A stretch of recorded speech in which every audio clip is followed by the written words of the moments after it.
नमस्ते। आज हम जानेंगे ईश्वर के पास बैठने की कला यानी उपासना योग। क्या ईश्वर सच में हमसे दूर है या फिर हम ही उनसे दूर हो गए हैं? तो वेद कहते हैं ईश्वर को पास लाने का मार्ग है उपासना योग। उपासना का अर्थ ही होता है पास बैठना, समीपता प्राप्त करना। उपासना योग में व्यक्ति ध्यान, प्रार्थना और साधना के द्वारा ईश्वर की निकटता का अनुभव करता है। यह केवल पूजा नहीं बल्कि मन की शुद्धि और आत्मा की उन्नति का मार्ग है।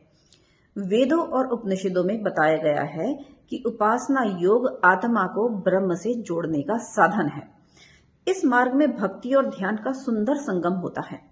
जब साधक अपने अहंकार को छोड़कर स्वयं को ईश्वर के प्रति समर्पित कर देता है और जब भक्ति गहरी होती है तथा ध्यान स्थिर हो जाता है, तभी आत्मज्ञान का द्वार खुलता है। ऋग्वेद, सामवेद और अथर्ववेद तीनों में उपासना और ध्यान का विशेष महत्व बताया गया है। ऋग्वेद का पहला मंत्र है ओम अग्निमीडे पुरोहितम। यह बताता है कि यज्ञ और उपासना साधक को ईश्वर से जोड़ते हैं।